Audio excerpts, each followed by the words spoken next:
He always had the perfect excuses, the sweetest apologies, and just enough regret to keep me hooked. But when I found a set of keys in his jacket to an apartment I didn't know about, my heart stopped. I went there, hoping it was nothing. Instead, I found her. And another woman's shoes by the door. That night, I handed him his keys and said, "I made a copy, just like you made copies of your promises." His jaw dropped. Then my phone buzzed, a message from her. And he knew I wasn't the only one who knew his secrets. I'm a 42-year-old woman from Seattle. I've been with the same man for almost 9 years. His name is Ryan. He's 45. He works in tech. One of those project managers who's always in meetings, always putting out fires, always texting on Slack, even at dinner. We met in 2013 on a ferry to Bainbridge Island. I was with some friends, drinking those little wine cans, watching the sunset. He offered to take a photo of us. He was charming, warm, the kind of guy who seemed interested. He asked questions, remembered names, laughed at the right moments. I had just finalized a divorce. My ex wasn't a bad guy, just emotionally unavailable. We drifted. I told myself I'd wait before dating again. But Ryan made it easy to let that wall down. We started dating. 6 months in, he brought me flowers on a random Tuesday. A week later, he met my sister. A month after that, we were going on weekend getaways together.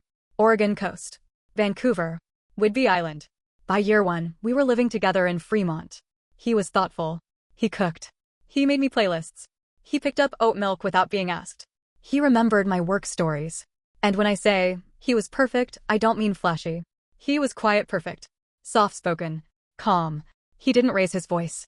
Didn't fight dirty. Never stormed out. Instead, when things felt off, he'd rub my back, look me in the eye, and say something like, "I'm sorry you feel that way." The first red flag didn't look like a flag. It was more like a yellow post-it stuck in the back of my mind. Around year 3, he started working later. I'd hear, "We've got a deadline," or "The team's behind," or "I've got to check in with India." He worked for a startup, so I brushed it off. Everyone in Seattle is grinding. I was working 12-hour shifts at the hospital. I got it. One night, I came home and found 2 wine glasses in the sink. I hadn't had any wine that week. When I asked, he said his coworker came over to talk through a pitch deck. Her name was Kendra. Kendra became a regular name in our conversations. She was always going through something. A breakup, a sick parent, visa issues, whatever. Ryan always sounded concerned about her. I felt a little weird about it, but he never hit her. He said things like, "You'd like her, and I should introduce you sometime." I never met her though. Always scheduling conflicts. One night, I asked directly, "Is there anything going on with Kendra?" He didn't even flinch. Just laughed a little, took my hand, and said, "No, babe. She's not even my type. I'm just helping her through a rough patch." And then he did what he always did. He apologized, not for what he did, but for how I felt. "I'm sorry if I made you feel insecure. That's never my intention." Somehow, I ended up comforting him. Years passed. I ignored things I shouldn't have. A late-night Uber charge from downtown on a night he said he was working from home. A random pair of socks I didn't recognize in our laundry. Once, he took a trip to Portland for work, but came back with a suntan and no receipts from the hotel. When I asked for details, he always had them. Too many, actually. He was great at remembering alibis. He'd talk about his Lyft driver's weird joke, or how the hotel soap smelled like cinnamon. And then, always, the apology. Always enough regret to keep me from leaving. In December 2021, I bought him a new coat for Christmas. One night, I went to hang it up and thought to move his gloves from his old jacket to the new one. That's when I felt something hard in the inside pocket. Keys. A keychain I'd never seen before. With a label taped on it, Capitol Hill, 3B. I stood there staring at it. I felt like the floor tilted a little. My first thought was, storage unit? But something didn't feel right. It was the way the tape was worn. This wasn't new. This was used. I said nothing. I took the keys, made a copy the next morning at a hardware store on my lunch break. I put the originals back. 2 days later, I told work I wasn't feeling well. I drove to Capitol Hill. I found the building. It was older, brick, small. 5 floors. No doorman. I took the elevator to the 3rd floor. My hand shook putting the key in. It turned. The apartment was lived in. It didn't feel like a bachelor pad. It didn't feel like a crash spot. It felt like someone's home. There were shoes by the door, 3 pairs. One of them was unmistakably women's. High heels swayed. Not my size. Not my style. There was a yoga mat rolled up next to the couch. 2 toothbrushes in the bathroom. Hair ties on the nightstand. A pink hairbrush. I didn't touch anything. I just looked. There was no photo of Ryan. But I saw a charger I recognized. One he'd lost months ago. Sitting next to a stack of mail with someone else's name on it, Malia. I took a photo of the shoes. That's all. And I left. That night, I didn't yell. I didn't cry. I handed him the keys when he walked through the door. He looked at them, confused. Then pale. I found these, I said. And I made a copy. Just like you made copies of your promises. His mouth opened, but no words came out. He stammered something about explaining, and not what it looks like, but I just held up my phone. Buzz. A text had just come in. It was from Malia. I didn't know about you. Can we talk? I showed it to him. He read it. And he sat down like his legs gave out. He whispered, shit. The next day, I met Malia for coffee. She was young. Maybe 29. Pretty. Smart. Shaking. She thought he was single. Said he told her I was his ex, that we still shared a lease. She looked heartbroken. I was numb. We talked for 3 hours. Compared timelines. Compared lies. He told her he traveled for work a lot, that's why he couldn't sleep over more than twice a week. He even blamed me for some of the missed calls, saying I was emotionally unstable. She was devastated. She said, I thought I was the only one. I said, so did I. 3 days later, another woman messaged me on Instagram. Claire. They'd been on and off for 4 years. She thought Ryan lived alone. Said he always made excuses for why she couldn't come to his place, said it had bad memories from his last relationship. He told her I was abusive. That he was scared of me. That I tracked his phone and controlled him. He made me the villain. To all of them. There's more. So much more. I found out he recycled gifts. The same brand of perfume. The same Spotify playlists. He'd text us all the same, good morning, love, messages. He had an Excel sheet. I'm not kidding. Malia found it on his laptop when she kicked him out. Color-coded dates, labeled work travel, family, and me time. Me time meant Claire. I haven't decided what to do next. He's still texting me. Still calling. Still saying it was complicated and a mistake. Still using those same soft words, like they'll undo years of gaslighting. But I'm not answering anymore. I'm sitting with the truth. Letting it burn. I gave him 9 years. He gave me a masterclass in betrayal. And it's not over. I thought the worst was behind me. I really did. After Malia and Claire, I expected the silence. The quiet after the bomb goes off. I was focused on breathing, on eating, on functioning. Friends came over. My sister sat with me for hours some nights just watching old Dateline episodes. Not talking. Just being there. I was preparing to move out. Couldn't stay in the apartment anymore, not after knowing everything he brought back through that door. I started packing. Throwing out old photos. I boxed up some of his things and left them by the door. A toothbrush. A sweater. A notebook he used for work. That's when I found the envelope. It was tucked into the back of his desk drawer, in one of those faux leather folders he used for important stuff. Marked insurance, but it didn't feel heavy enough to be documents. Inside were 3 photos. Printed. Not digital. One of him and Claire on a boat. One of him and Malia in front of a Christmas tree. And one of him with a woman I'd never seen before. Blonde. Pale. Laughing into his neck. Her eyes looked closed. Intimate. On the back of the photo, in his handwriting, Chicago, September 2019, I stared at it for a full minute. Just holding it, blinking. The timeline was before he told me he stopped traveling for work.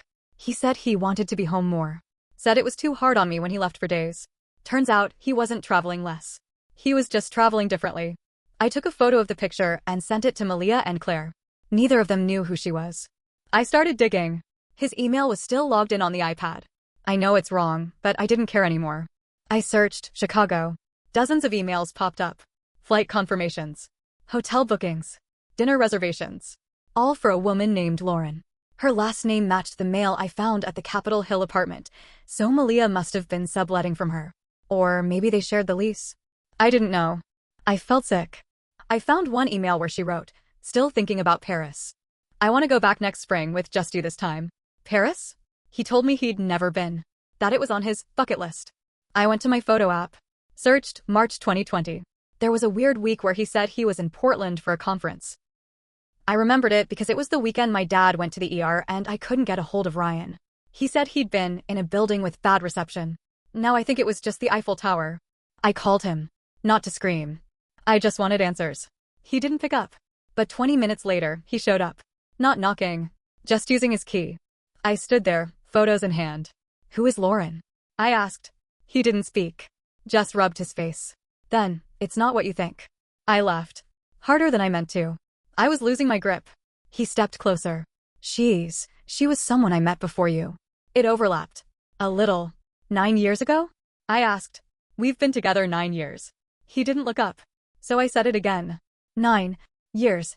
He finally whispered. I didn't know how to stop. I just kept going. It was all separate. I wasn't trying to hurt anyone. That was the moment I realized I'd never actually known him. And then things got weird. The next morning, Malia texted me. He's saying you threatened him. That you're stalking him. WTF is going on? I felt my stomach flip. A few hours later, Claire messaged too. She said he told her I was unstable, that I broke into his apartment and was snooping through private things. Then I got a call from a number I didn't recognize. It was a detective. Ma'am, we've had a report filed claiming harassment and potential break-in at an apartment in Capitol Hill. Do you know Orion last name redacted? I froze. He was trying to make me the bad guy. I got a lawyer the next day. She was blunt. If he's trying to flip the story, you need to protect yourself. Any communication goes through me now. No contact. No texts. No calls. No emotional closure meetings. Nothing. I agreed. I changed the locks. Filed a cease and desist. Made sure everything tied to me, bank accounts, utilities, streaming services, was scrubbed clean of his name. And for a while, it was quiet again. Until 3 days ago. I got a message request on Facebook. From a woman named Savannah. Her message? Hey.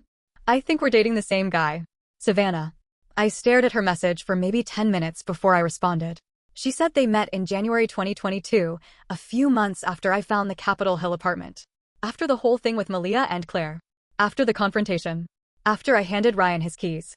So I asked her, point blank, do you mean you're still seeing him? She replied, yes. He said he's divorced. His ex was unstable and threatened to burn his things. I just started getting a weird vibe. He was still doing it. Still lying. Still dating. Still using the same damn narrative. I asked if she'd meet me. She said yes. We met in a cafe in Queen Anne. She showed up with a binder. Yes, a literal 3-ring binder. Savannah was a researcher. Logical. Sharp. Way younger than me, maybe early 30s, but serious. She had printed screenshots of texts. Flight bookings. Calendars. Photos. She had mapped their relationship. Color-coded dates. Overlapping locations. I told her what I knew.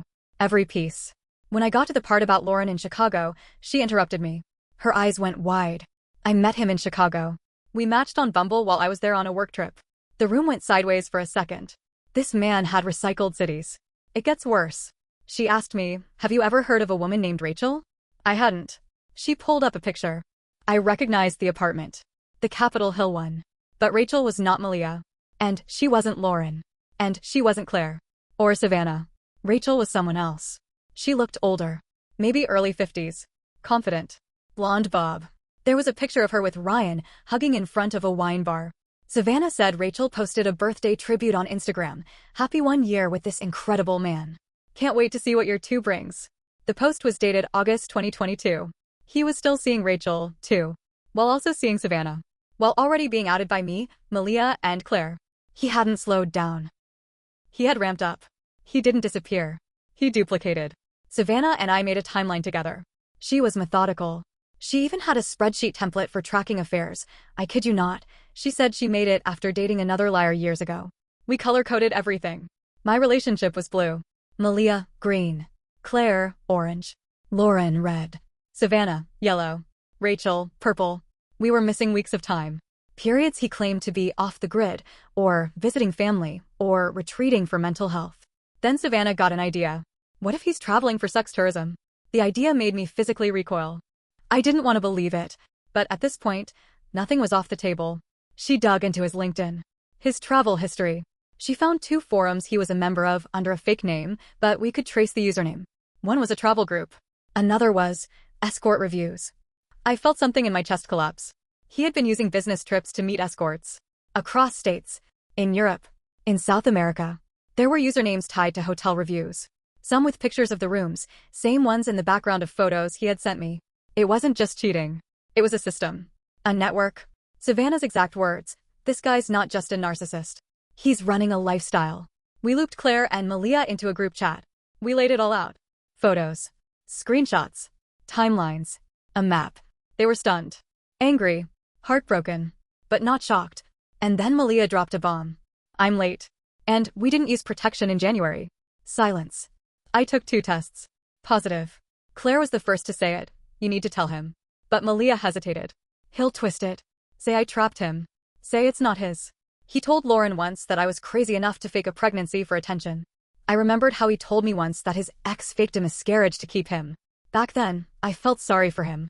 Now, I wonder if she was telling the truth. So here we are. 5 women, maybe more. Connected by a man who lies as easily as he breathes. A man who files false police reports to cover his own tracks. A man who creates new stories when old ones fall apart. And now, there's a baby in the picture. We don't know what to do yet. There's no plan. No revenge. No neat ending. But we're documenting everything. Sharing receipts. Building something solid. Because if he's still out there telling more women they're his only one, we want to make damn sure we're not silent. We're not done. There's more. We planned it together. Not out of revenge. Not for drama. Just clarity. Savannah was the one who suggested it. Let's put him in a room with us. No texts. No hiding behind screens. Let's see how he spins it when everyone's staring him in the face. So we picked a place. A neutral spot. A co-working lounge in South Lake Union that Claire had access to through her job. We invited him under a lie. Savannah texted him saying she wanted to clear the air and move forward peacefully. He agreed. Said 5 p.m. was fine. Then Savannah added, mind if I bring someone? Just for safety. He replied, sure. Whatever makes you comfortable. He walked in 10 minutes late, wearing that same damn smirk he used when he lied about a dinner receipt 5 years ago. The charm mask. Soft eyes. Slouchy shoulders. Like he wanted to look harmless. But then he saw us. Me. Malia. Claire. Savannah. And Rachel. Yes, Rachel showed up too. Savannah had found her LinkedIn and reached out. She responded within the hour. Ryan stopped in his tracks. You could see the blood drain from his face. He blinked. Swallowed. And then smiled. Like this was some misunderstanding. Some hilarious mix-up. Okay, he said. I get it. This is some kind of intervention. Nobody answered. He took a step forward. Look, I know things have gotten complicated. And I'm not proud of that. But I never meant to hurt anyone. Rachel stood up. Calm. Dead serious. You told me you were exclusive. You told me your ex-wife stalked you and wouldn't let go. That you were scared of her showing up at my place. He looked at me when she said that.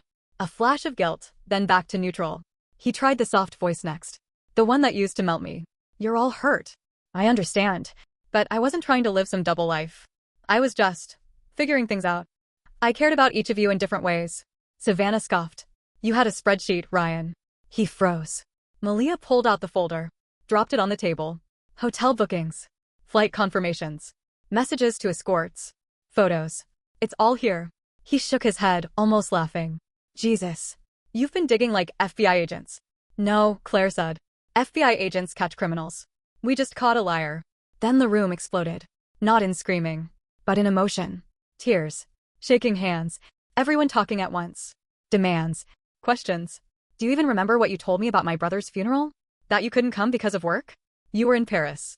You told me I was the only woman you trusted again after your abusive ex. You were talking about her. You said you wanted to raise kids with me.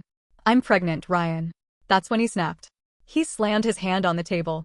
I didn't ask to be cornered like this. You're all twisting shit. Rachel stood. You asked to be trusted. And we all did. That's not on us. His breathing got shallow. For the first time, he wasn't in control. The walls were closing in and he knew it. He looked at me. You were the one I wanted to marry. You know that. You were home. But you made me feel trapped. And just like that, he placed the blame on me. Malia started crying. Rachel walked out. Savannah stood, arms folded. Claire just shook her head. Me? I sat still. Empty. And then I said, no. You trapped yourself.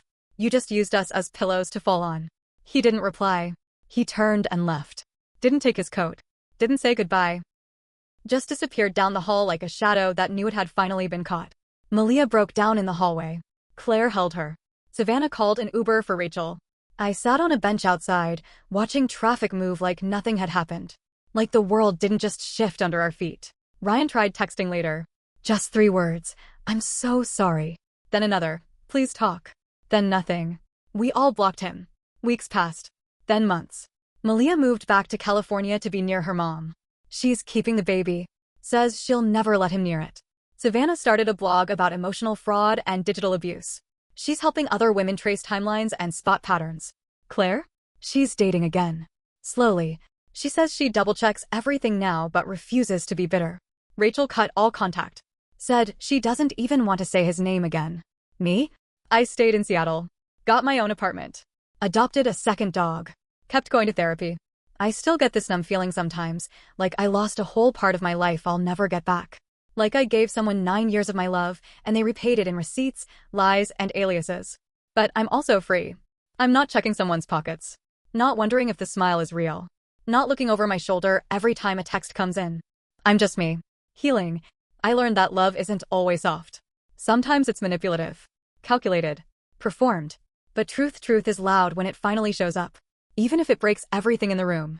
If someone always has the perfect excuse, the sweetest apology, and just enough regret to keep you hooked or run. Because people like that don't love you. They use you. And if you're lucky, one day you'll find the strength to walk away, or the rage to bring the truth into the light. Either way, you'll survive. I did.